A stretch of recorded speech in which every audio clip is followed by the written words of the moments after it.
Hello bachcho, let's read the question. A sugar syrup of weight 214.2 grams contains 34.2 grams of sugar, which has the formula C12H22O11. Calculate first molar concentration and second is mole fraction of the sugar in the syrup. So first of all, we will discuss the key concept. तो key concept क्या है? सबसे पहले to know about what is molality, which is denoted as small m. So that is number of moles of solute divided by the mass of the solvent in kilogram. तो यहाँ पर जो solute है वो शुगर है और solvent क्या है? वाटर. Now mole fraction. तो मोल फ्रैक्शन क्या है? That will be equal to number of moles of solute to the total number. यहाँ पर हम लिखेंगे total number of moles of all the components. Now I will explain the answer. तो सबसे पहले तो जो है मोलर मास ऑफ शुगर, इसको हम सुक्रोज भी बोल सकते हैं, C12H22O11. तो इसका जो मोलर मास कितना आएगा? 342 grams per mole. And molar mass of water ये कितना आएगा? 18 grams पर मोल.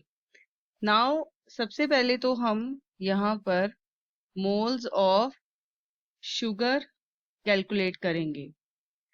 तो हमारे पास जो है मास है, तो हम मोल्स का फॉर्मूला जो है वो अप्लाई करेंगे, which is mass divided by the molar mass. तो मास जो है वो है 34.2 divided by molar mass 342 grams पर मोल. तो यहाँ से हमें मोल्स की वैल्यू आ जाएगी 0.1 मोल. नाउ अब यहाँ पर जो टोटल मास है सिरप का वो कितना है? 214.2 ग्राम्स है. और यहाँ से हम मास ऑफ वाटर निकाल सकते हैं. तो मास ऑफ वाटर कैसे निकालेंगे? टोटल में से हम क्या सब्ट्रैक्ट करेंगे? Mass of the sugar. वो वाटर का मास आ जाएगा. यहाँ पर 214.2 ग्राम्स को माइनस 34.2 ग्राम्स. तो यहाँ क्या आया? 180 ग्राम्स आया. और किलोग्राम में कन्वर्ट करना है तो 0.180 जो है किलोग्राम्स की वैल्यू आ गई.